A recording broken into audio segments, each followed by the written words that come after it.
Welcome back to the Real with Joseph Lappin. I am Joseph Lappin. Hope you guys having a great Tuesday afternoon. Welcome into the Real. If you're new here, please like, subscribe, and share. I really appreciate that on the way in here.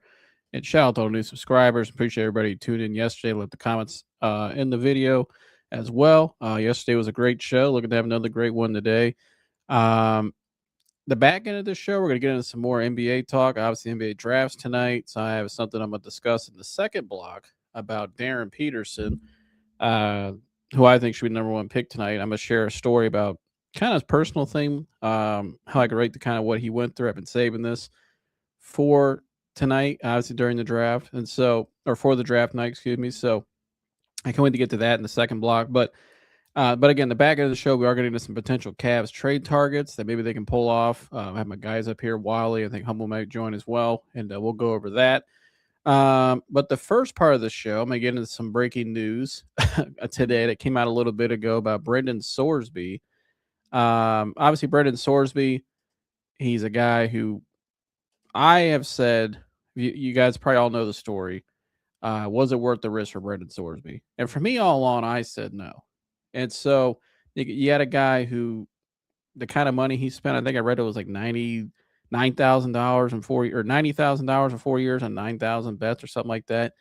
Something crazy like that. Obviously, he had to go into he had a real gambling addiction, and from what they were saying, and he had to go into a rehab, and obviously the NCAA blocked him from coming back in, denied him, and now it seemed like he was supposed to be entering the supplemental draft in the NFL coming up here, which would have been in July. Well, the NFL today rejected that. They said no. From what I read too, I haven't read the full story, but from what I heard though briefly today was that it sounds like his agent too. Something happened. They didn't file the right paperwork or something like that to the NFL or something crazy. I don't know. This whole story is wild. And once again, this is another reason why I said I would not take a risk on this guy. What I heard Tom Munkin say, what he said, I 1000% agreed with him that you're already this far into the process as well. As a team, you just got done with all your spring practices and installs and everything. And you have four quarterbacks already here. You have two guys competing it out, battling it out, excuse me, for, quarterback one. Why would you bring another guy in? To me, it made no sense. Yeah, like, and it's just too far late in the process. There's just too much baggage as well. And I think, one thing with him as well, even if he gets a shot in the NFL, because now the latest he can come in is would be the draft in 27. I'm not sure how that's going to work if some team's even going to draft him now. So that the latest he can even enter the NFL would be in 2027. But if the Browns, were going to take a shot on this kid, I didn't like it. I didn't agree with it. I came out on the show every time I talked about it, which was only the last like month really, and I said I wouldn't do it. I wouldn't do it. I wouldn't take him, and I would just stick with Shedeur and Sean and just roll from there and see what you get, and then make a decision after the year if you need to go with the draft or not. Which probably Shedeur. If Shadeur's either your guy or not, if he is, great. If not, then you look to the draft in 27 and get one of those other guys like Arch Manning or Dante Moore. So, or maybe Lenore Stellar, somebody like that. So, for me, I'm like, the Browns shouldn't do it. You got 2 first-round picks in that draft as well. He ain't worth the risk. So yesterday, obviously, Tony Rizzo went on ESPN Cleveland and made this report from what he heard that set everybody up in a frenzy yesterday. I even had only a few people watching my show yesterday were upset about it, that we were even talking about it. But again, it's when something like that gets that much traction, we have to react to it. And I want to give my opinion on it and what I think they should do and what I think could be happening. So here was again the report from yesterday. There are talks, ongoing calls about the availability of Shedeur Sanders. The Browns, for whatever reason, don't think he's the guy. That's my opinion. And I'm sure they'll say, what are you talking about? He's in a quarterback battle. Okay. But I'm going to say right now, for the record, I don't think the 4 quarterbacks are going to camp on July 28th. I don't. Nothing is imminent, but the calls are being made. And I think it's probably in the best interest of both parties here. Now, and that was courtesy of ESPN Cleveland. I think now with the news of Sorsby being denied, because I said yesterday in my show about that, I said, listen, I think I know a lot of people think Tony Rizzo, that was a BS report, or some people have said that, or they think, why are they even putting that out? Is it real? Is it not? I think Tony probably heard it from somewhere, but ultimately, I think what I said yesterday is just my opinion. What I think it was tied to was if the Browns actually were interested in Brendan Sorsby and they actually did bring him in here, then you probably would get rid of Shedeur because, and if I'm Shedeur, I'd want to leave too because you're saying that, hey, you think you're telling me this guy's better than me with all the other stuff off the field, with the gambling stuff. And also, I'm not competing with another guy. I've already been competing with Deshaun. Like, I'm not doing this. And if I'm the Browns, why would you have two guys basically in the same boat? Because next year would be a proven year for both guys. Because you have to make a decision what you're going to do before the draft. So it would be kind of just a shit show. Well, I don't mean to try not to cuss, but I'm just being honest. That's what it would be. It wouldn't make any sense. So, and that's basically what Todd Monken was saying. Why would you add another quarterback to that room? That's just dumb. So you would have to move Shedeur if you brought in Brendan Sorsby. But now that Brendan Sorsby is not even an option, and do I think the Browns were interested? I don't think they were as interested as some people were saying they were. But I also think I think it's a little naive to think that they didn't do their homework and they were looking into it. Okay, I think the way Andrew Berry answered the question about Brendan Sorsby on the morning show 92.3 The Fan about a few weeks ago, that told me that he was definitely considered it. And Andrew Berry is the ultimate value guy, or has been throughout his career. That you would have got a guy that a lot of people projected to be a late first, right? Next year's draft, maybe mid. Maybe could have played his way up next year if he would have played in college to a higher pick, right? And you get him on a discount in the second or third round. I definitely think it's something Andrew Berry would have looked into. Uh, Definitely. I mean, they went and scouted the guy at Cincinnati, so I think it's definitely something they would have considered. I don't know how serious they would have been about it. Again, I wouldn't have done it, and I think ultimately this denial, him not getting the NFL, I think is a blessing in disguise for the Browns if they truly were considering taking him, because to me he wasn't worth the risk, and I think they dodged the bullet. To be honest with you, because the Browns need to finally find somebody that is doesn't have baggage, right? It has a lot. It's somebody who's talented, right? Who checks all the boxes we want in a franchise quarterback, but also a leader on and off the field. Doesn't have the baggage, works hard, is committed and all in to the Cleveland Browns. Like, doesn't have this, an attitude. It doesn't have anything like nonsense that goes with them. That's what they finally need. Somebody that's coachable, right? And a good decision maker, not just on the field, but off the field. And so I don't think he's what they needed. I think they need to go to the polar opposite. They need to get somebody that's just a very good, obviously a hell of a talent, great player, but has all the intangibles and is a good dude off the field and makes good choices as well. And so again, I hope Brendan Sorsby finds a help. He turns it around and he gets a shot. At some point. Everybody deserves a second chance, but he's got to always be willing to take the accountability. And take accountability for his actions. And probably gonna have to sit down for a year. Gonna miss a whole year now, and really gonna have to. Maybe it's a humbling experience for him. I don't know, but I think he does deserve a shot down the road. But I never thought Cleveland was a spot. And quite honestly, guys, here, do I think Shedeur has shown enough to be considered the franchise guy here in Cleveland? No, he's still got a lot to prove. He's got this year's gonna be a big year for him. But I also don't think he's doesn't deserve like that. He's as bad as some people think either. That he doesn't deserve a shot. Like, I think he's right in the middle. He's got some upside there. He showed some flashes last year. We know what he did. He showed some things in Colorado. I like what he's doing off the field this year. I really do. He's been quiet, but he's also been doing stuff with the community with the Cleveland for Christ event. I loved. He showed up there. I thought was great. He was there when Todd Monken got introduced. He's been working his tail off. I mean, he's definitely gotten better. That's for sure. Compared, you could just tell by some of the clips he's better than where he was last year. I think I think he's picking up the timing more and more, better than he did last year. I think training camp would be really good for him to get in that live action with Todd Monken. I think Todd Monken would be great for him and for all the quarterbacks. So, and they have a better offensive line this year. They retooled their receiver room. Like, Juckins is back healthy. They got Fannin, who's going to be a star, I think. So, I think you roll with what you got. And you've already heard guys on the team, like I said, come out in the locker room and say how much they've liked working with Shedeur. Some even give Deshaun some praise. I've heard guys talk about Deshaun's leadership. We've heard a lot about Shedeur. He's got guys working out with him off, outside of Cleveland as well. So, I think they made even if they were considering Brendan Sorsby, I think this is the best thing that could happen for the Browns that he didn't get in. Because ultimately, I think there's guys that were going to come out in next year's draft anyways that I believe are better. A, if you had to go draft somebody next year, but also B, it just doesn't make sense for where you are, and it's not what you need. Like, you need the opposite of that. So, and I think you have a guy here who I think is more worth putting. I think to me, Shedeur makes more sense with the Browns next year. Anyways, even if you're not committed to him long term, he to me makes more sense for you anyways because A, he's already been here. He has a year. He has A, and he has a year of experience under his belt in the NFL now, and he's already been.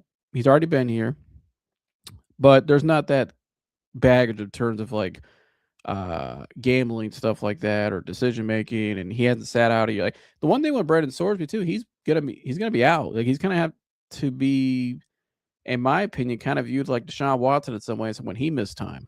When Deshaun Watson went through all that stuff in 2020 or after 2020, he missed all that time, that layoff. I think that hurt. That definitely hurts you. That's why you practice all year. That's why you train because you lose that rhythm. It's hard to get that back instantly and get adjusting the speed of the game. Like, and this is a guy too, this year off, not even just a year. Let's say he would have been eligible to get drafted in the supplemental draft, right? Let's say the NFL didn't reject him. He's still been sitting out. He hasn't been practicing. He hasn't been at Texas Tech. Like he's probably been working out, right? But he didn't go through any of the offseason stuff like normal. Like if you were a guy that was going to get drafted, he didn't go through any of the combine interview process, nothing. I think it would have been a disservice. If I'm him, I would be glad if I'm Brendan Sorsby. And this may sound crazy because I think we'll see if he gets back in the NFL next year. But if he's able to get back in the NFL in 2027, it's probably better for him to get in then than he would have now. Because I think now that probably would have been too much. You're fresh out of all this stuff. You'd have been thrown right in an NFL system and locker room. The speed of the game. You haven't, you wanted to go back for a year for a reason because I think you showed some flashes last year, but you were kind of inconsistent. If I'm him now, I would find myself an NFL quarterback coach and just do the best I can to prepare next year. And you're probably not going to, you're most likely not starting where you go next year if you get drafted. You're probably going to have to go sit somewhere. And if I'm him, I'm hoping to go to like an organization like, where the good quarterback already in place. So I can just sit behind them and slowly make my way, kind of Malik Willis my way up to one day becoming a starter. I think that's his best bet, but I'm glad the Browns didn't go down that road. I think, Shedeur is definitely gonna be here to stay, like it says there for the year. And then I think after the year they'll make a decision. I think ultimately that's what's going to happen. But he should be here this year. If Deshaun starts, let's say the first 4 to 6 games, Shedeur's gonna have the rest of the season. No, Shedeur may beat him out though. I think the Browns should. Me personally, I would rather just start Shedeur from the jump because I don't think you're getting anything out of Deshaun Watson. Even if Deshaun Watson plays okay or decent, they're not bringing him back after the season. So to me, it's like a waste of time. Like, there's no future with Deshaun. So, but you're paying him money. So I think because you're paying him all that money next year, you kind of. I think they feel like they somewhat have to put him out there in some way because you can't trade him either because his contract's untradeable. Nobody's touching that.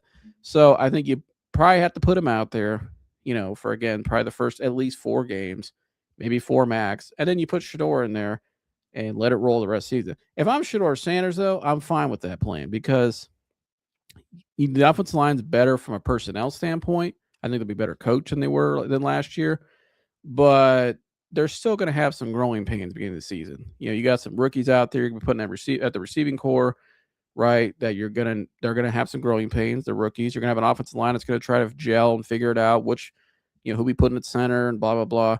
You're gonna have a lot of growing pains. So I think for them, if I'm Shedeur, it's probably if I'm the Browns, I'd rather put the guy out there that's probably not gonna be he has no future here, but he's a veteran.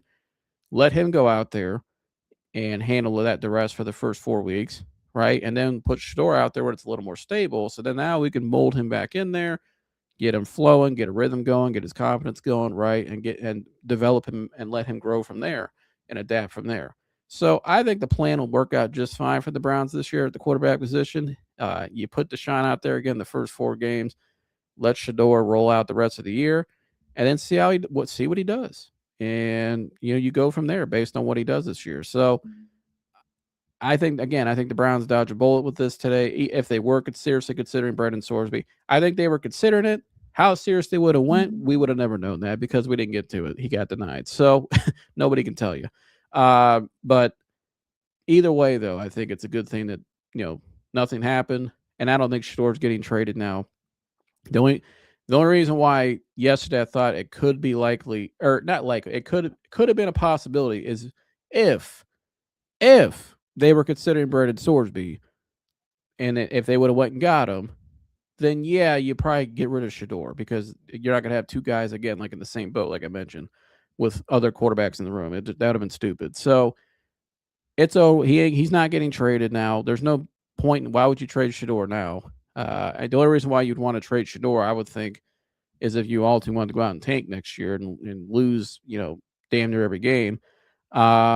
And I'm not saying Shedeur's going to go out there leading to 10 wins next year, or maybe even not even 8 wins, but you're rolling him out there next year because you want to see if he can become your guy. So, you know, to me, Dylan Gabriel, there's a reason why he's not in the quarterback battle because he's not an NFL quarterback, in my opinion.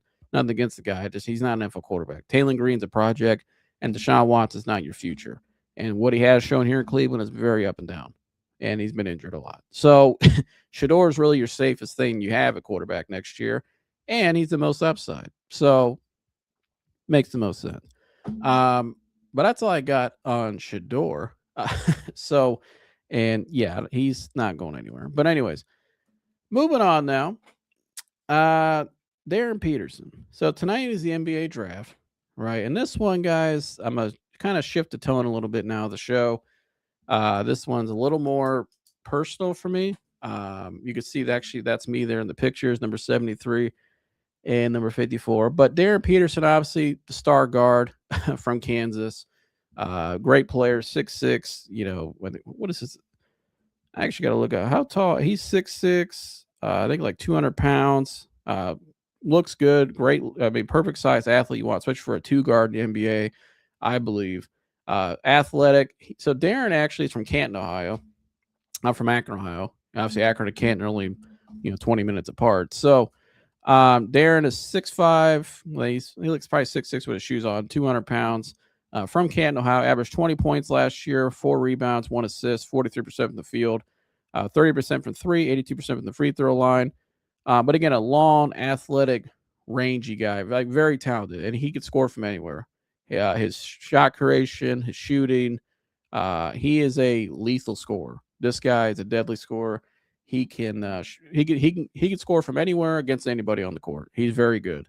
And I watched him in high school. So you can see their logo. That's CBC High School, Cuyahoga Valley Christian Academy, in Cuyahoga Falls, Ohio. That's where I went for my freshman year and my first month of my sophomore year. And so that's actually me when I played freshman ball. And then obviously right before I left, I was on the football team. And those are my pictures there I have. But he went there as well for his first 2 years. I don't know if I want to share a story about how he ended up there, but his father was assistant coach there. Matt Futch at the time was the head coach, who was the coach of Akron Bookville before that when they won the state championship with Chris Livingston. And their dads had connection. I think they're very close friends from what I know, and that's how Darryn ended up at CVCA. He played there for 2 years and instantly started as a freshman and was dominating. Sophomore year dominated and was so good. Eventually, he was better than the league he was playing against at the time. He was just better than everybody on the court in pretty much every game he played in. So probably every game he played in as a sophomore. So he eventually took his talents and went to Prolific Prep out in California and played, went to prep basketball and finished out there, and then went to Kansas. And in high school, he was a dog. I remember watching him. He was just, again, elite. You could see back then just the elite scorer. You could see, okay, this kid one day when he gets to college, like today, where he is today, you could see it coming back then. Like you could just tell this guy's different. He's got an elite talent. He's going to be something. And so could jump out of the gym as a freshman. And so I remember I saw a highlight of him in a game at CVCA. He took it in transition. He dunked on a few guys in one game. And I was like, yeah, this guy is he'll be something. But this year at Kansas, obviously, I think he was the number one overall recruit going out of high school to Kansas. He was their big 5-star guy they brought in with Bill Self, and obviously Kansas. It's all about winning championships. You're coming to Kansas not only to be a great player to go to the NFL, go to the NFL, go to the NBA, and be drafted number one overall, but you're going there to compete for a national championship every year. There's a standard there in Kansas. They obviously have a deep history in basketball, and Bill Self was one of the best coaches in the business, period. But and one of the most respected as well. But Darryn this year obviously did not play every game and didn't finish a lot of games. He had a cramping issue, and so this year he played 24 games total, and I think they played well over that, but I can't remember how many games he actually missed this year. But he missed some games this year, or there was a certain game, I remember at the end of March, I think, the end of February, I believe. He was rolling in this game. They had a big game at home. He had like 30-something points, I think, in the first half, or was trending towards that way. He was going to have a big night. Almost 30 in like the first half, if I remember correctly. The second half, he didn't play. And everybody was sitting there wondering, why isn't he playing? He played the first half. Why is he playing the second half? And Bill Self went out to the media after the game and kind of said like it was kind of news to him during the game. And I thought Bill Self handled it. You could tell he was upset about it, but he handled it in I think the most polite way he could, in a respectful way. I guess that's the kind of guy Bill Self is. And he didn't throw him under the bus, but he kind of was like honest in some ways. Like, I didn't know about this. This is new to me. We'll have to, kind of figure it out. And it was reported throughout the year that he was dealing with cramping a lot. And that's why he was missing games. He was cramping. So everybody's like, is he going to load manage during the season? And everybody was like, well, it became this whole thing before the tournament. Like, Kansas should be possibly a favorite to win the tournament, right? But with him playing, a lot of people were like, is this kid going to play? He's going to load manage. Like, it's not good for the chemistry of the team. It's going to piss his teammates off. It became a whole media storm. And I'll be honest with you guys, at the time when I heard what was going on, I was kind of like, well, dang, what the hell is this kid doing? Is he trying to, is he just trying to sit out because he knows he's going to be a top pick? Like, is he just trying to load to not get hurt and just kind of, forget the team and I'm just going to march my way to the draft? Because that's what it kind of seemed like at first. And that's how a lot of people were interpreting it. And the media was taking it and running with it. But I'm like, well, hold on. He's dealing with cramping. Either he don't drink water at all, or like there's something wrong here. Like, why is this kid? Or he's just saying, the hell with it. I'm just trying to get my way to the draft. I don't really care about the team this year. I'm just here to get to the draft. Like, was that going on? Because that's how a lot of people were interpreting it, and that's how some people in the media were portraying it. And there was a former player who gave a passionate speech about it during the tournament. And so once I read this story though about Darryn, he went to ESPN after the season and finally shared his truth about what actually happened. And once I read this, I said, oh, not only do I think a lot of people mishandled this, or how do I want to say this? It made me really think, I don't like the way a lot of the media handled this story, because that clearly either he just kept it to himself, or they wanted to keep it internal. Maybe Kansas could have protected this kid a little bit more this year. But also, nobody really thought really sat to think like, hey, what's really going on with this kid? Like, something must be really wrong with him. Because I think a lot of people went to assumptions that this kid was X, Y, and Z. And so, what's up, Wally? Good to see you. I hope you up here in a minute. In the next blog, when we get to the cast. But anyways, and so when I read this story, I'm like, he went through the same thing I went through in high school. When I was that kid right there wearing that number 73 jersey, and the kid on that basketball court in the same high school uniform that he wore, it was a silent battle. And the battle was within.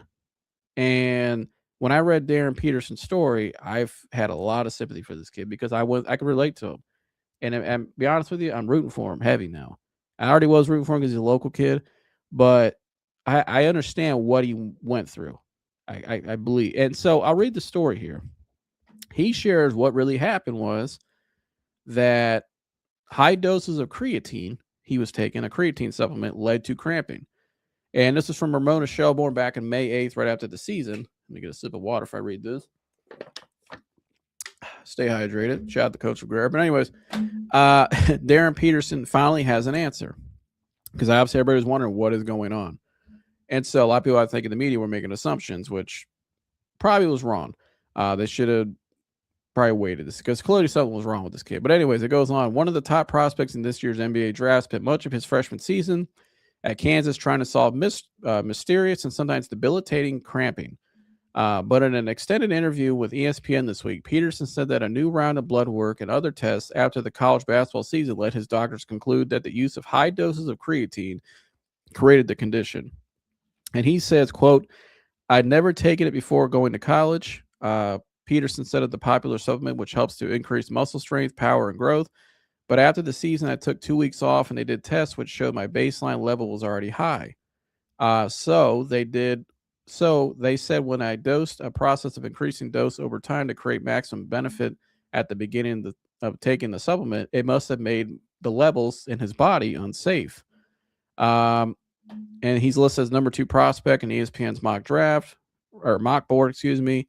And it says his issue started last year with a scary episode after Kansas coach Bill Self annual week-long boot camp in September that sent him to the hospital in an ambulance. It said first his legs started cramping, then his stomach, back, arms, and hands. Eventually, his whole body was cramping. He said, I made it to the training room and just started begging them to call 911. So his whole body was cramping. It wasn't stopping. And clearly he was in a lot of pain. Obviously, his whole body's cramping, and he's probably thinking, "What? Something's wrong with me. Clearly, I can't move." Because your body's cramping like that, you're kind of immobile. You can't really move. Your body's freezing up, and so he was like, "Call 911." They were trying to get a vein to get me the IV to get me back hydrated, but I was cramping so hard they couldn't get a vein. I thought I was going to die on that training table that day, he said. And so, obviously, a very traumatic experience for him. Your body like that, going through that mentally, that's a scary scene for a guy. Finally, at the hospital, at the emergency room, the doctors were able to get a vein and give him several bags of fluids intravenously. If I said that correctly, I'm sorry. Peterson stayed there for several hours being treated for what doctors thought was severe dehydration. He said he was sore for days afterward and pushed to return to play. The experience was far from over, however. The full body cramp was so intense, Peterson said that he struggled to shake the fear that it could happen again. Whenever I felt anything like that coming on, my initial thought was that it might get to that again. He said, and I can't let that happen and be embarrassed and have that on TV and all that. It kind of put me in a tizzy because I didn't know what was causing it. Nothing has ever been wrong with me before. Basketball is my life, what I love to do, but something was going on and I couldn't figure it out. My biggest thing was I'm going to keep myself. I'm going to keep trying because we don't know what's wrong and we can't say something's wrong. So I'm going to go out there, and when it happens, I'm going to ask to come out. I don't know if it was right or wrong move. If that was the right or wrong move. But when I committed to Kansas, I told coach, I'm going to do whatever I can. I'm going to try to help you get a championship. I'm going to be out there for my teammates and for you guys. So I tried to hold my end of the deal, trying to be out there. He missed 11 games and asked to come out for several more throughout the season. By the end of the season, Peterson had figured out how to stay in the game, and he played more than 30 minutes in 8 of the Jayhawks' final 9 regular season games. But by that point, the scrutiny and criticism of the former Naismith High School Player of the Year had grown loud and uncomfortable. And he rarely spoke to the media about his issues. He said because he didn't have an explanation for what was causing the issues and had publicly revealed the scary full body cramping that sent him to the hospital. Finally, at the Big 12 tournament in the middle of March, he told the story of that incident to the assembled media. At that point, however, he didn't have an explanation for what was causing it. So, and it goes on to talk more in the article about what happened. But, damn, I reading that again, I really sympathize for this kid because when I was at CBCA, going back to this, right? I started experiencing, as you guys know my story, what this channel was really founded on was my testimony, my story of overcoming GAD, generalized anxiety disorder, and agoraphobia. I had severe health anxiety when I was in high school. And I didn't know what anxiety even was. And I didn't know what was causing it. I've shared my story before. I grew up, to give a little backstory, I grew up around family members who, my ancestors had a lot of illnesses, which in turn caused a lot of stress on my grandparent and my parents to, be not only caretakers for them, but also when you're around that so much, you read a lot about people who have either diabetes or something. You eventually start to, my family's case, take some of those fears on yourself because you've been conditioned that you're worried about somebody else so much, you start worrying about yourself. And so I had a family history of hypochondria that I hope ended with me, right? But because my sister is younger than me, the complete opposite, thank gosh. But it got passed down to me because a lot of times with anxiety, especially things that are common within your same fears and things that are common within your family, it's passed down through habits of things you say, how you react to certain things, worries, things you're always saying. Like as a kid, you interpret all that. And so what I had, my first incident was I was at a football practice in 2011. It was our first day in conditioning in pads, and I didn't hydrate properly, and I overheated. And I remember I ran to the sideline. I was feeling dizzy. It was the first time I felt a little dizzy. I was feeling like I was seeing stars, and I was afraid I was going to pass out, and I freaked out. And I felt embarrassed because my teammates were all right in front of me, other parents were beside me, and the whole place could see me having a meltdown. I was 11 years old, and I was just freaking out. I was hyperventilating. I started to hyperventilate from my nerves, my fear, and I had this whole episode in front of the whole place. And I remember how embarrassed I felt after. Now, luckily, I drank 2 Gatorades, and that was the end of that after that. But um, give me one second. Wherever there's some technical stuff here with Facebook, but anyways, but you know, after that though, I finished the practice. After I drank the Gatorade, I went back out there, right, and everything was cool. But from that point on, it was still in the back of my mind, like, man, I don't ever want that to happen to me again, right? I don't ever want that to happen to me again. And so I had another incident. I didn't learn my lesson with the with the hydration though. After that, a year after that, I was in Florida at SeaWorld. Kind of similar thing. I overdressed. It was a 95-degree day in the middle of Orlando at SeaWorld. You imagine in July, it's hot as hell. So I overheated again, drank some water, was fine. Got some lighter clothes on me and stuff like that. And everything was cool.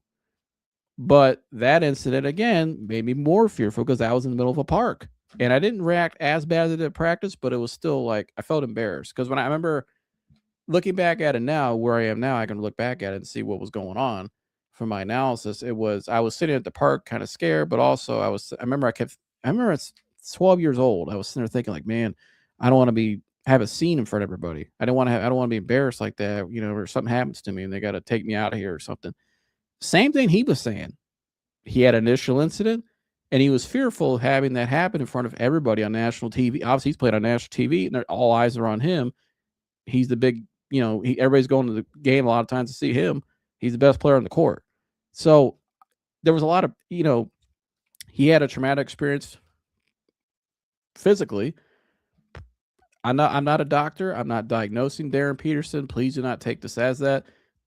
At YouTube, this is just my analysis from my perspective, just speculation that he probably sounds like he developed a little, fear of health wise of that happening to him because it was still happening. So he didn't know at the time what was going on, what was causing it. So naturally, you probably develop a little bit of a hypochondria. You're kind of like what's going on with my health, and you got the pressure on top of that to go out and perform, and then also on top of that, all eyes are on you, and you don't want that to happen in the middle of a national TV game. So obviously, I didn't play on national TV. I was never Darryn Peterson as an athlete or anything like that, so I didn't have that kind of pressure. But when I happened to me at 11 years old, and I had the incident at 12, by the time I got to CBCA, because I went to the same school from kindergarten to 8th grade, Summit Christian School. By the time I got to CBCA, that was a totally different culture shock to me, which I've shared in the show. It's a bigger school. It was just a lot different in a lot of ways, and so it was an adjustment for me that made me uncomfortable. Naturally I was uncomfortable. And what happened is when I started getting into practices, my freshman year in basketball, I started worrying. I still had that health that, you know, from when that happened to me, guys, at 11 and 12, those two incidents, from that point on up until I got to CBC, I was a kid who was a hypochondriac. Like I was in fear of that ever happening ever. Like I acted like it. Like I was, I would overeat sometime, overdrink. Like I would just like do everything to avoid that happening. And so that was my biggest fear. And so, but when I got to CBC and I was in a new environment, trying to fit in, a little uncomfortable, it just went tenfold. It kind of went hand in hand. And then when I remember I would try to limit myself from running at practice because I was afraid of, something happening. Um, I did all those things. Like I took myself out of games at practice at times. I would take myself out of practice, check out because I would feel like a feeling come on, or I felt a certain way that felt similar to what happened to me at 11. I'm done. And so when he says, when he would feel something coming on, he would take himself out of the game. I kind of get it. Like I was that guy. I remember my last game I ever played at CBC in football. And I went through hell this whole summer. I've already talked about it before. If you go down to my bio on my thing, an article I did with Voyage last year, I explained kind of the full story of what went on. But I go through my full basketball year. Mind you, when I make the basketball team, I was upset I made the team because I I was in fear of my that's how bad my health anxiety was. Like I was hoping I was going to get cut, but I didn't get cut. I didn't have it. Be honest with you, I didn't really have a great showing either because I wasn't my true self. But I still made the team, and I remember I was upset when I made the team. I made it through the season barely. Like I kind of just coasted myself through the season, just got through and got by. And then I was like, okay, I'm done with that. Then I went out and played football, and then football was a disaster that summer. It was missing days of practice. Like all of it was centered around that fear I had. And nobody around me knew what was going on with me. I didn't know what was going on with me. And it created a lot of confusion and kind of dysfunction around me. And some unfortunate things happened with coaches and stuff that I've now made amends with. So, it was a misunderstanding ultimately. It wasn't anybody's fault. But by the time I got to the end of all that, yeah, I felt embarrassed because there were times in practice where I'd pull myself out of practice in football, right? Where I'd freak out or something, or I felt something coming on and I felt embarrassed for my teammates. And eventually, your teammates start to wonder, like, hey, man, what's wrong with you? Like, what are you just quitting? People start thinking you're just quitting, right? And so I can understand what Darren's saying. Again, like, I'm sure even internally, he's probably had to deal with that with his teammates. Like, man, guys, I don't know what's going on with me. I'm not trying to quit, but I got a personal thing going on. It's a silent. That's why I say it really is a silent battle. And when you don't have the answers to it, you don't know what's going on. It's even worse. It's it's awful. It's one of the worst things you'll ever go through. And so, to me, it's the worst I ever went through in my life. And so that's taken me years still to recover from it. But I understand exactly what he went through. And for me, when I hear this story, I really sympathize with the dude because it's kind of funny, went to the same high school, but also like kind of the same experience at different levels and different certain obviously he's a lot more pressure on him and stuff, but very similar in a lot of ways. And again, my last game at CBCA in football, at this point I was already checked out. Like I'm like, I need to get that. I need to get like I knew something was wrong. Like I was tired of it. I was drained out a whole summer, not sleeping a lot, up at night, worrying about going to practice, and just a whole summer of hell. Right. I get to the season. I get to the first 3 games. I play some JV games. I was a sophomore at the time. By the time I got to, I think, week 3, I think it was, or week 4, maybe.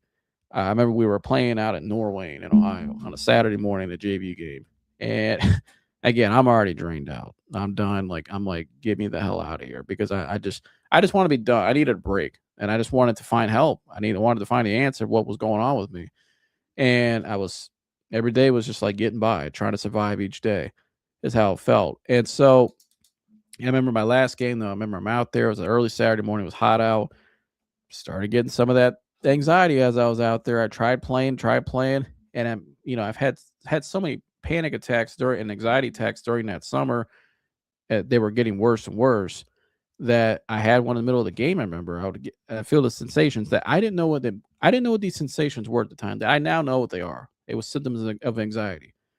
But at that time, I didn't know what they were. And I'm like, why do I feel like that? Why am I tense? Why am I doing like my body feels like just crazy? I feel like I'm like something's gonna happen to me, right? And you think that, it's spirals and it turns into something else. And then before you know it, you're like, I need help. Like you're fight or flight mode. Like give me I don't want to play football. I want to make sure I'm okay.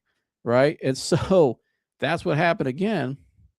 In this last game for me, I remember the coach, shout out to Dan Lauro, who just got the job at Stoke, Coach Lauro. But I remember he looked at me and he was like, man, um, he wanted to put me in the game. I think I was playing two ways because we didn't have a lot of depth. So all of us all of us were two-way players basically. And I was trying to play defense. Defense, I felt okay because I'm like, I'll be honest with you guys, at that time, I was like, I'll just pick certain downs. I'll get back there, try to create some pressure, stop the run, but I didn't want to pass block because it took more energy for me. And I was trying not to use a lot of energy because a lot of my mental focus, my body was going through anxiety. Like I didn't have much energy, A, and B, I was in fear I was trying to prevent something from happening to me. I was on guard like Darryn was basically. As soon as you feel something, you're like, I'm shutting it down. And so I remember the coach like, man, I need you to go in there right tackle. I remember I lied to the coach and told him like, because guys, at this point, through all the hell I went through that summer before that, and really just all the years before that, I was like, I was done. And I told him, I said, listen, my ankle's hurt. And he's like, go in. I'm like, my ankle's hurt. I'm not going in. I just told my ankle was hurt. And I remember he just kind of looked at me.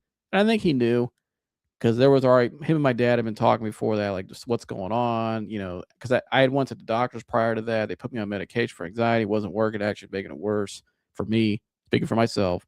And just got to make that disclaimer. But also, it was getting towards the end. I think he looked at me. He just said, all right, Joe. And I respect how he handled it because he didn't yell at me or not. He just said, hey, I think he understood like that his head's not in it. And it wasn't. So that was my last game. I took myself out. And so, I said I'm done because I was in such fear and I didn't have the answer to what was going on with me.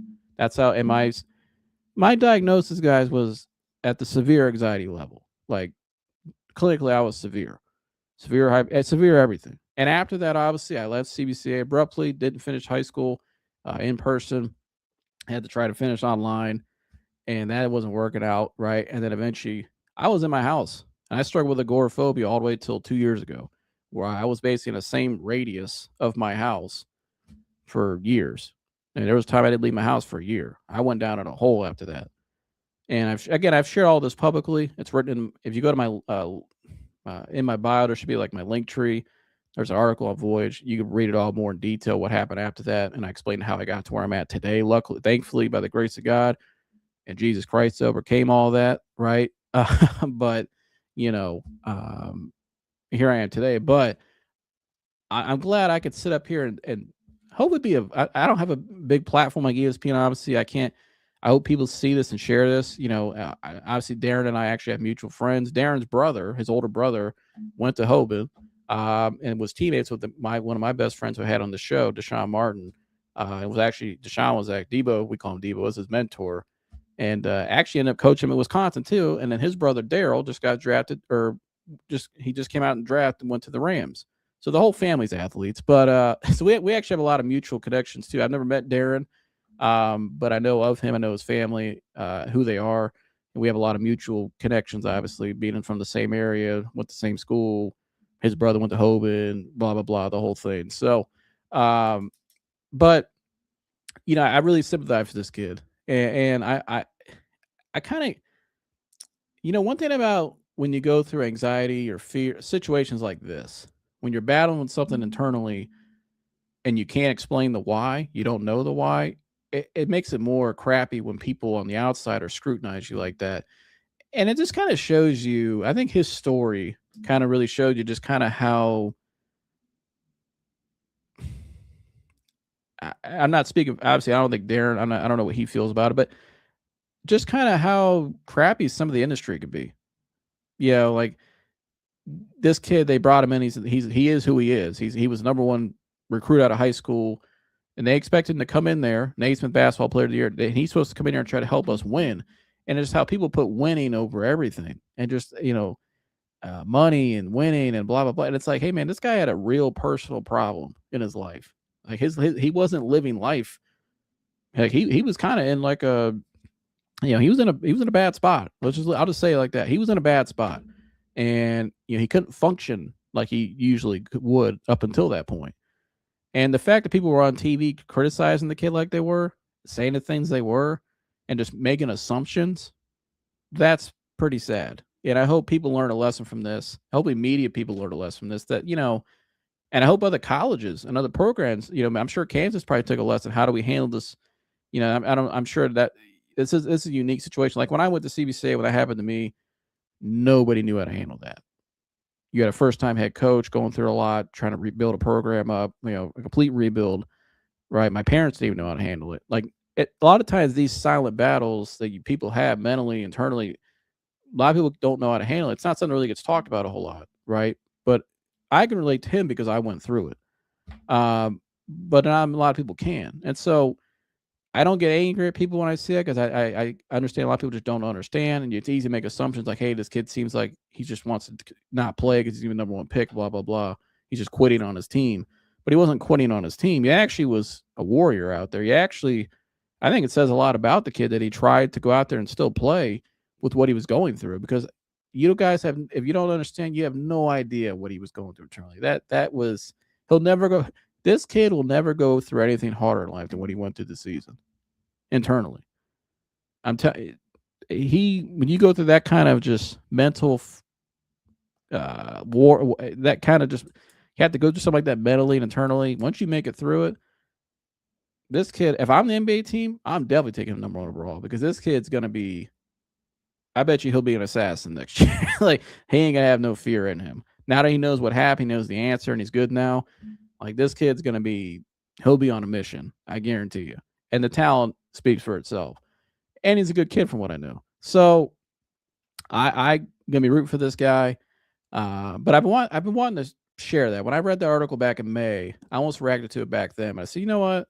I'm gonna think about it for a while and do some more research on it and kind of see what I like. Or not see what I like. Let's give me reading a comment, but kind of see how I want to approach it, how I want to explain it from my side. And I want to wait till today, the draft, obviously, because everybody's gonna be, he's the man of the hour tonight. And congratulations to him and his family. And Darryn, if you ever see this, shout out to you, brother. Way to stick it out this year. You're a true warrior. And people like myself understood what you went through. And all you can do is just take it as a win. Take it as a big thing. And like I said, whatever you go through in life, from here on out, won't be, you make it through that, you make it through anything. So, but also, though, I think it's a good thing, too. I hope his story can reach other kids. It's like I hope with my story, why I shared it publicly like I did. I hope it can help other people. There's other kids in high school going out there going through the same thing. Other pro athletes, other college athletes, other just people in general, in life in general, going through the same thing. They have these silent battles. We all go through these silent battles. A lot of times we keep internal. We don't know the answers to it. Maybe people around us get frustrated with us and they don't understand. So I hope maybe my story, his story, can help you guys relate, or you guys can relate to it. It can help you. And, because that's what it's all about, and speak up, you don't need to hold things in. You're not weak if you speak up and ask for help or blah, blah, blah. Anybody who says that, that's their own problem. They're just insecure and they want everybody to be like them, right? They want everybody to suffer like they do. Don't do that. Ask for help. You know what I mean? Speak up and find somebody you can trust, and go from there, and let yourself be free. You owe it to yourself. So, but shout out to Darryn Peterson. And yeah, that's what I wanted to share there. But I got some comments here. Let me see. Wrong button. Where am I at? Toolman, good to see you again. He said, I expect Shedeur to start all 17 games this year, and he either stinks or swims. That's what I would do, Toolman. And I agree with you. Either he's the guy or he's not. I got a feeling that Sean might start the first 4 games, and then they'll put Shedeur out there, which honestly, if I'm Shedeur, I think it'd be better for him if I'm Todd Monken too as the coach, because let that offensive line, everybody kind of sort itself out for the first 4 weeks because they're new, let them gel, and then put them out there then. Once they have a little more momentum going and more continuity, and they're, building, they're kind of more developed as a team. But I also would start Shedeur though from all 17. Part of me wants to, because I think he's just more all in Cleveland. He was there when Todd Monken got introduced. I like how he's doing the off the field stuff with his team at the Cleveland for Christ event, just being present there. I think just his presence. If you want to be a quarterback, you have to be the leader of the team. I think his presence and being president, I think ultimately means a lot to me. I think it would for the team as well. Not saying Deshaun hasn't, but I just have Shedeur seems a little more all in. Um, Maybe I'm wrong on that, but I don't know. But yeah, it's just more upside with Shedeur too. He's younger. There's no future with Deshaun. He's not coming back here. Even if Deshaun plays well this year, I don't think he's coming back to Cleveland. Even if he had the choice, I don't think he'd come back. So, you know, you might as well go with the young guy. It's hard being young, have to do things with you and not even know how to ask for help. Yeah, 100%. And that's why, to me, uh, I understood what he was going through. It's a silent battle, like I said, with Darryn. And that's why I sympathized with him, because I went through it. I think a lot of people on the outside, it's easy for everybody to just be like, "Oh, that kid's just weak and all this," but it's easy to say that till you actually go through it. And honestly, it's kind of an ignorant thing to say when you say that. It's a foolish thing to say. You should never make assumptions, and you should never judge people before you don't know what they're really going through. And I think people need to be less reactionary and listen and more attentive and listen more. And try to figure out what's going on with this kid. And people should have thought that. I should have thought that issue when I saw it, but once I saw that story, I'm like, okay, that because I had a feeling something wasn't right there. But once I read that story, clearly the guy he didn't know the answer. That was a bad. It's an unfortunate thing he had to go through. It's not fun at all, but he made it through it, and I think he'll be better because of it. And if I'm a team, I'm definitely taking him. Pass block, felt like work. I'm 50 and was a big kid. Ended up being a left tackle as a freshman and got work my first 2 years. I played, saw 3 linemen get hurt, never played football again. Made for some fear. Yeah, I appreciate you sharing that tool, man. Shout out to you for sharing that. That's an interesting story right there. So wow, you were left tackle as a freshman, got work the first 2 years. Lineman got hurt, never played football again. Maybe for some fear. Yeah, I mean, everybody else goes through life and has certain situations that we all have our silent battles, that we never talk about. Things that make us either fearful or make us, avoidant. Like I was avoidant. I think Darryn obviously was when he felt something, he was kind of like, I got to get out of here. I don't want to have, the fear of being embarrassed from everybody. I went through that. Yeah, 100%. Thanks for sharing that tool, man. Teflon Don says Browns are butt cheeks, worst ownership in all sports. All right. Teflon Don's ready to roll for the season, but good to see it. Teflon Don. Definitely not the most optimistic fan on the channel, but that's all right. I appreciate you for sharing your real opinion. And to be honest, the Browns, that's like they're giving us a lot of optimism. So I get it. But shout out to you, brother. I'm going to take a quick break. When I come back, I'm going to finish up the show, talk with some Cavs basketball. I think my guy Wally is going to hop in. I think Hummel might hop in as well if he's available. I'll text them real quick, and I think they'll be ready to roll. So, yeah, don't go anywhere. Stick around. We come back. Cavs trade talks. Who could the Cavs trade for? We're going to discuss next. Because people put labels on you, so sometimes people believe them. After a lot of, constantly people saying, oh, you're this, you're that, you'll never do this, you'll never be like that, whatever. Sometimes I think this is important. I wrote this down right here because this is key for people our age, especially somebody like me who's 23, single. Is don't wear the labels the world might say you are. And, so people could tell me in my life, some of the things in my personal life, obviously because we're good friends, but certain things maybe I haven't achieved yet because of what happened to me, just, because of circumstances. But if I were to keep wearing that label of I don't have X, Y, and Z yet, or, if I would go by the world standards and the pressure, and sometimes even your own family, and, he even said in the sermon earlier, he said, sometimes the wisest thing for you to do, nobody will agree with you. Literally nobody. And that could be it could be everybody around you. But as long as you listen to the voice and you can feel that conviction, why should you be afraid? Why not? What's there to be? What I mean? That should give you somewhat of a confidence, and that's hard to do because when everybody around you is telling you what to do, you can start to wear I could have started to wear those labels and started to, you know, I wouldn't be sitting here talking to you today, though. I can tell you that I'd be in a deep, deep hole. So I guess kind of what we talked about this in our last episode we did too. Back I think it was like in October Yeah. about being bold and courageous, and because that's really what it is. I think surrendering it takes a leap of courage, of faith, and so I guess kind of what are the things that have helped you in your past, or what some words of encouragement people out there, especially our age, watching about, you know, uh, being bold and courageous, and not wearing your past, not wearing the labels and all that. It's something that's, it's easier said than done, but you definitely have to try to Mm. surrender it all to God, just giving it to Him, laying at the foot of the cross, and just trusting Him through it all.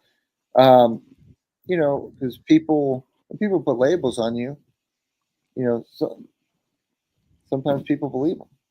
After a lot of, constantly people saying, "Oh, you're this, you're that," you know, you'll never do this, you'll never be like that, whatever. Sometimes you believe them, after hearing it enough, and then Mm. at the end of the day, it's just lies. But you have to trust that, you know, Christ is going to set you free, because He said He will. You just got to take the first step and surrender it to Him first before He takes it, because He's not Right. going to do it forcefully. He's going to do it. He wants you to take the first leap of faith.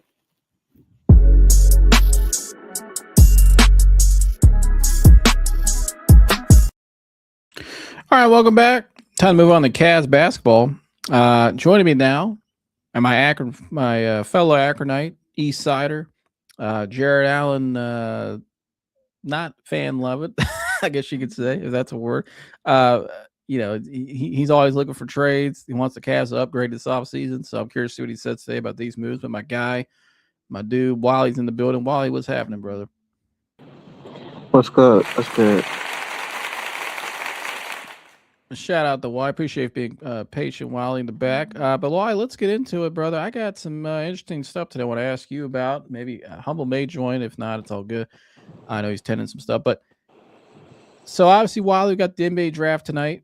The Cavs do have the 29th pick. Rumor is that they're going to trade back, possibly.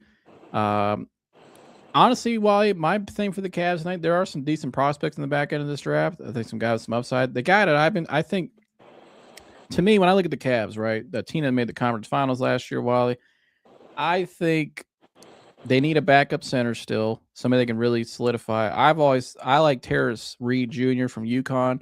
I like his mobility. I like his defense. I like Yeah, he played for I Dan see Hurley. them. Yeah, I think if you're gonna get a backup big, I would say get it through the draft, because then you get him on a rookie contract, and you got that solidified. And he's younger; he can play some minutes some nights.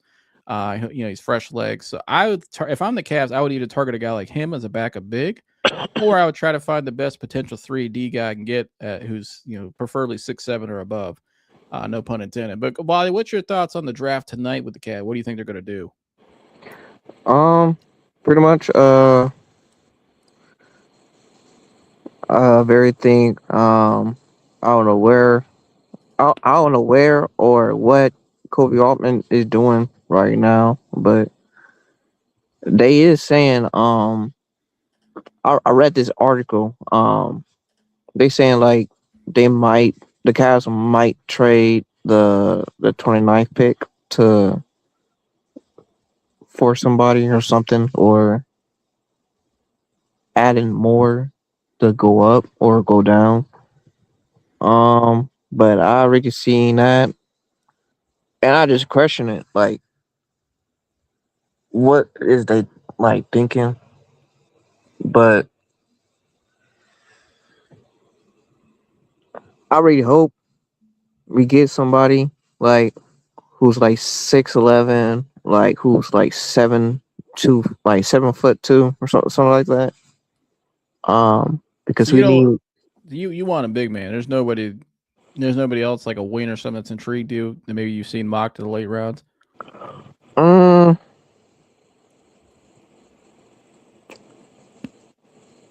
I just gotta see like what the Cavs would draft and then look at the highlights.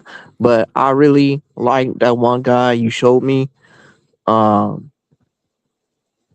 he will do like a lot of stuff. like clear off like Evan Mobley or something like that if we do get him. Yeah, I like Terrace Reed a lot. I think he'll be a really good NBA player. But um, would you prefer them to try to trade the pick, rather package the first round pick for a guy like, let's say, obviously, guy that's available right now? Latest on Jaylen Brown, it says Shams Charania says, as we're hours away from the NBA draft, the Celtics have started to listen, engage, and discuss trades around Jaylen Brown. Obviously, the Celtics tried to get Giannis yesterday. They struck out. They got he ended up going to Miami. They offered Jaylen Brown.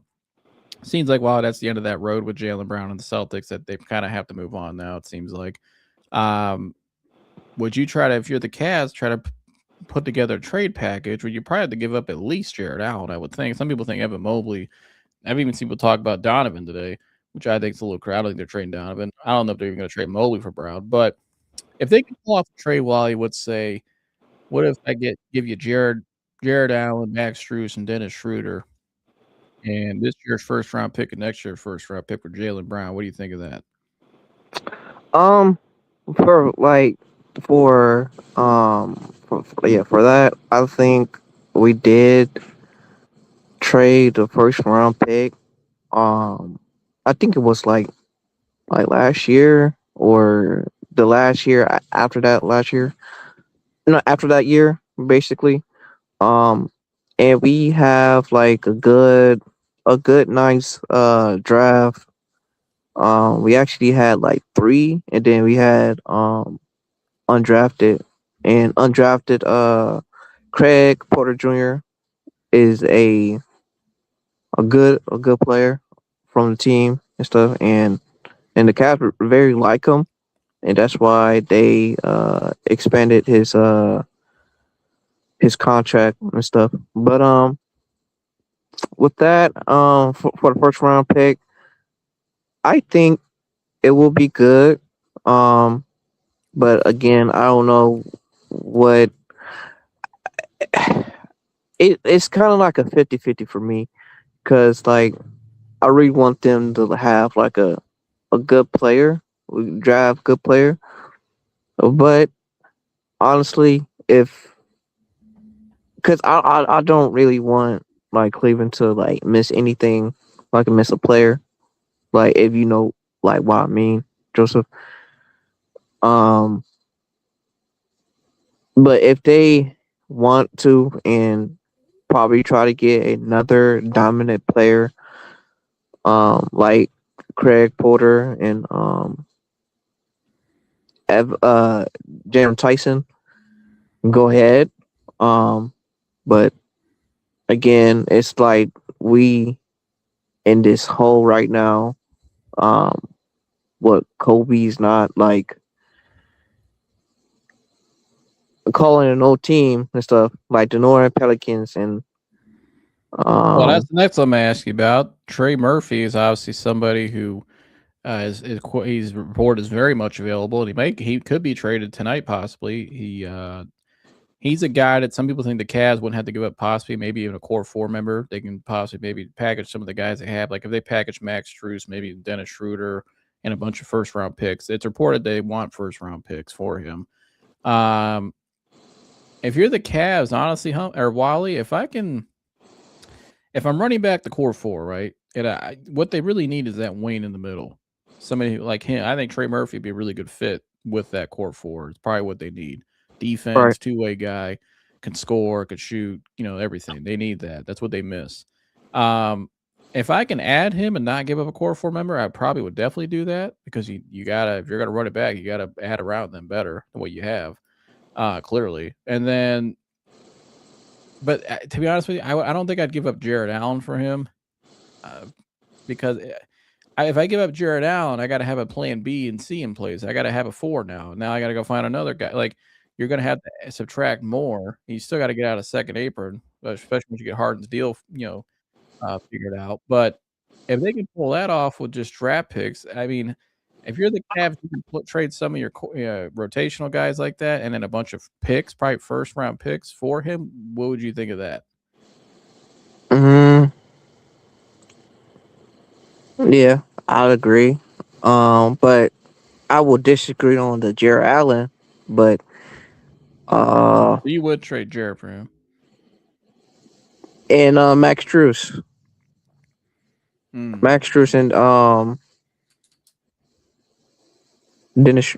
Dennis. So you would trade all three of those guys for him? Or we could possibly keep Max Struess and switch it with Dean Wade. Well, if I have to trade Jared Allen for Trey Murphy, I would rather keep Max Struess and have to give up Dennis. I think financially that works too. Right. So, and then because if I have Trey Murphy and Max Struess, I like my wings a lot better now.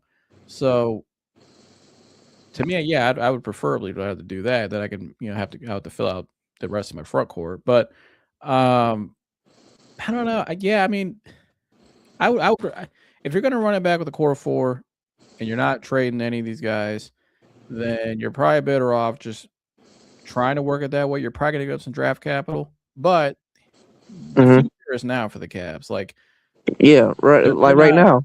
Yeah, Yeah. like you're going to win enough games next year where your picks are never going to be in the lottery.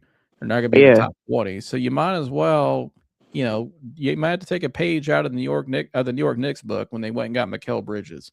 F those picks, like he said at when they won, and right. would they give up 5 first-round picks for Mikal Bridges? So I don't know if I give up that for Trey Murphy, but if I had to give up 2, maybe 3, and a couple roll to make the money match, obviously with some of our players, then I think you probably go and do it. I seen yesterday, just not like for the draft, but they said the Heat have more better odds against the Cavs. I mean, to winning the championship next season. And I gotta say, I'd agree on that. Because what the Cavs is doing right now, what Kobe Alvin is doing, like Dan Gilbert need to be on the phone and talking to Kobe, because that's the guy Dan Gilbert signed. So like, well, and not only that, Dan Gilbert said after the year they're nowhere near where they need to be. If I could spit it out, right. And another thing, that just came out, LeBron probably could join the Heat. Probably could join the Heat or Golden State Warriors. That's the only 2 teams. But it's going to be unlikely he's going to come back to Cleveland. He don't want to come home and stuff, and that's a good thing because I don't want it. I don't want him here. It's just a done deal for him, and if the Cavs do get him, it's going to be destroying their roster. Well, as we talked about it yesterday, what I heard since then over last night and today, the latest I've heard about him is nothing's changed. I think he's not going back to the Lakers still, like I've said. That's been done. They know that. Right. He knows that. They're going to offer him probably a minimum deal. He'll reject it, and that's it. He's not going back there. Rumor has his locker's already cleared LA. Okay, so he ain't going back there. Right. It's done. But Golden State definitely has been an option. It's something he's been considering, I think, all year. I think the Cavs are the other option because it's always a safety valve. It's home. He's got a house here. All the connections of the organization. It's the whole story. I think he's always been intrigued with Cleveland still. I don't think Miami's an option because I highly doubt he'll ever go back and play for Pat Riley ever again. There's zero chance he ever goes back to Miami. That's not happening. He's not going. It's either going to be Golden State or Cleveland. I've had mixed reviews for people I trust privately that I asked about it. People that are, how I want to say it, because I don't want to give people away, obviously, but people who are Yeah, we get it. I know people. I've heard from some people in the LeBron James business. I'll leave it at that. That say Cleveland's a real possibility, and they think it could likely happen. I've heard some people from league with league connection stuff that think it's Golden State, that he wants to stay in California, and he'd rather finish out his career on the West Coast. I do think this: LeBron wanted to finish in LA. It didn't happen. Jeannie Buss sold the team. Things changed. New ownership was moving a different direction with Luka, and that changed everything. And he's not going back there. But if he really wants to stay out in California, Golden State makes a lot of sense because it's only 2 hours away. He can make a flight there. He's building his almost $50 million compound out there, which we finish here probably next year or two. All his family's out there, business, everything's out there. So I think it's either Golden State or Cleveland. To be honest with you guys, if you want to put a percentage on it right now, again, I'm not going to share everything, but I would say right now, honestly, I'm 55-45. He would be a Warrior. I'm 55-45. I heard some stuff last night and just kind of thought about it. I'm going to say 55-45 will be a Warrior. Very close. I think he's still kind of finalizing in his mind what he really wants to do, to be honest with you. I think he wants to see what these other teams do. The Warriors have been interested in Trey Murphy. So if the Warriors go out and get Trey Murphy, that could be a pivot off of LeBron, because you're not bringing LeBron in if you got Trey Murphy, because you still got Draymond. And, I mean, unless you put Draymond at the 5, which I don't think you're going to do that because he's too old. You bring in Trey Murphy, he's starting at your 3. So if the Warriors do get Trey Murphy, that might be a pivot off of LeBron. But we'll see. Again, there's a lot of motion about LeBron in Cleveland. There's a lot of motion about him in Golden State. Right now, I'm barely 55%, 45 that it'll be a Warrior, because we'll see. I'll just leave it at that. But it could change. And if there's an update, I'll come out and update on here. Right. But if the Cavs they do, side of it, though, here's my thing, though. Why with the Cavs side of things, we know Donovan's not going to sign this offseason. He's going to sign next offseason. I don't think the Cavs, though, Wally, should operate like it's a safe thing. I think they should be operating like the clock is ticking on us too, like it is for the Lakers and Luka. Clock's ticking. Like we got to make it happen. Teams in the East are getting better. I heard some people to say that it's probably best he didn't go to the Celtics over Miami for the Cavs' sake. I kind of disagree with that in some ways. I think if he went to the Celtics, he would have been a contender. I think he's a contender in Miami. I mean, defensively, that front court that's the best front court in the NBA right now.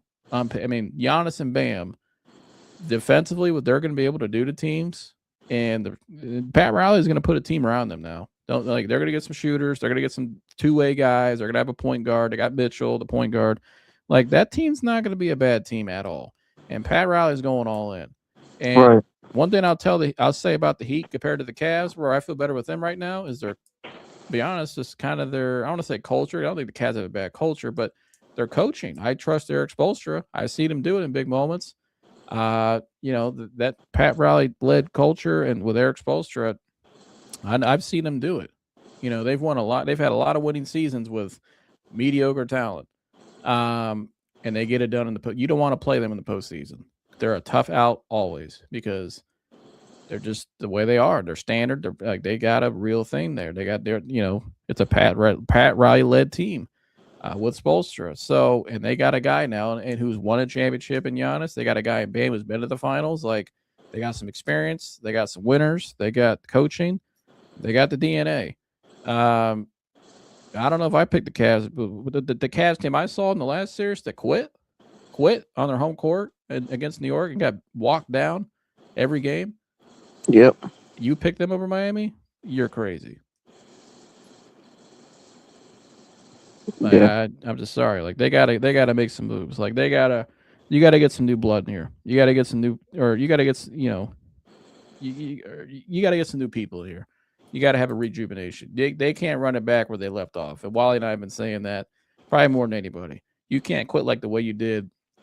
Yes, you made it to the conference finals. You took a step forward, like it says, but you're nowhere near you need to be. You gotta level up. You got to get some, you got to get what you need, and you got to get some guys in here that have not only the talent you need from a defensive standpoint, wings and all that. We get all that.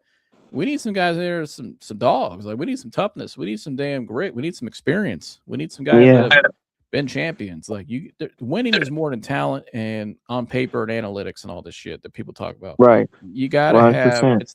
it's the special ingredients you gotta have. That's what real championships are. That's where real championships are won. How they're created, how they're formulated. And I told a lot of people like next season is going to be different. Like these teams going to be a contender next season. The Trailblazers, everybody, like the Heat. Yeah. And the And Cavs like can't take that risk with Donovan. Wow, I just don't think they can, Wally. Like I'm just thinking about this. Shout If out to ever, Mom. Hello, everyone. Good to see you, Mom. Love you. hello, um, if ever Mobley like get like traded, I think Donovan is walking. He's walking. I think. I just don't think they can take that risk. I mean, he could say that he's going to stay, and everybody could say that they could agree verbally, but until it's signed on a piece of paper, pen to paper, you shouldn't operate like everything's just Wally, or just lottie dottie, and everything. We just run it back, and everything's cool. Right. Like you should have an internal clock on you yourself. Like we gotta level up. They're not going to get better internally. Like I don't understand. Like how are they going to get better this summer by not making any significant moves? You didn't fire the coach. You said it wasn't his fault, which I think some of it was personnel. I don't think Kenny was great at all, but against the Knicks. But again, it's like you got to get better somewhere. What are you going to like I say all the time? What are you going to practice more? Like you start running 2-a-days? Like that's not going to change. You can't change your DNA of your team and what you like. You are who you are. You this is the skill set, the talent you have, the size you have at certain positions. These guys, Donovan's almost 30. Like he is who he is. Like James, he is who he is. God love, but he is who he is. Like he's old. He does his own thing. Like Mobley. Yeah, I think the Cavs is Mobley's not going to 100%. turn into Kevin Garnett next year. He's not going to come out here and start punching people and acting crazy. Like it's just not Right. It's not happening. Like Jared Allen is who he is. He's a nice guy, likes Nintendo, and that's like he's not. I think like Pokemon. He's not changing. Like you got to get some different blood in here. There's some different I would say blood. You get some different personality in here. Yeah, and I think like the Cavs is ready to cook. They cooked. They cooked. They cooked. He said they're cooked. It's already June. He's saying they're cooked. Oh no. They cooked. Like they cooked. No, they don't make a move. What did they make a move though? Are they not cooked anymore? They need to make like a big move, like a huge move. What's a big move you want to see them make? That's realistic. Like realistic. Shout out to our boy Humble. All good, Humble. Love you, brother. Let's go, Humble. Shout out to my guy always holding down the chat. Go ahead. So realistic. That you think is a significant move that would, I think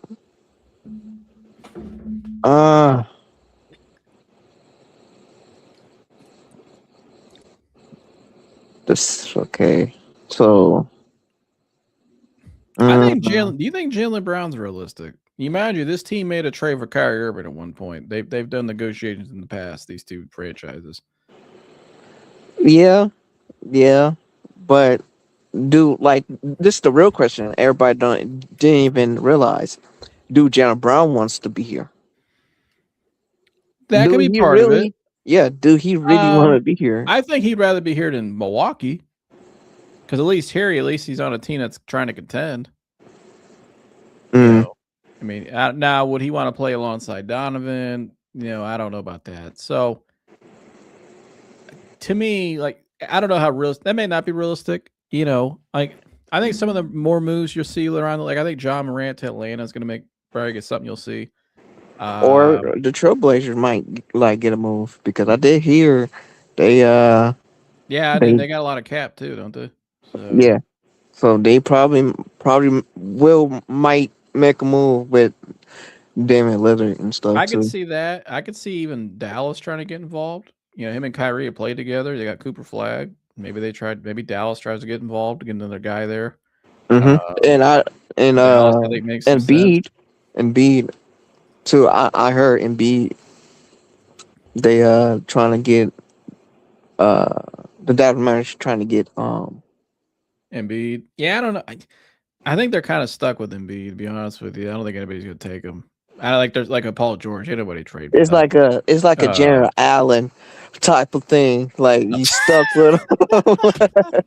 Just got to throw that Jared Allen jab in there, don't you? Jared Allen's a very likable contract. Wally, what are you talking about? But yeah, I don't think Embiid's going anywhere. Paul George, you can't move him. They're older anyway. But like Kawhi Leonard's a name I've heard. They're not. I don't think Kawhi's leaving LA. From what I've heard. Yeah. He said he just don't want to leave. Anywhere. No, he just want to stay. And if Kawhi did go somewhere, he's going to dictate his terms a little bit. Like he'll make it known, like this is only where I'm going. So he left the team after they won the championship because he wanted to go to California and be in LA. Like he ain't leaving. But I think I don't know. I honestly, Wally, unless it's LeBron, we'll see what happens there. Honestly, the only thing they could do is Trey Murphy. Yeah, Trey Murphy and that guy, the Magic by the Wave. Nobody not even talking to him. Yeah. Nobody's not talking. I think he'd be a nice role player. I mean, he's actually had an interesting career. And I like Jonathan Isaac, the person, but I don't know. He's a little older too. But Adam Hurley says, saying we are nowhere near where we need to be is a real confidence builder.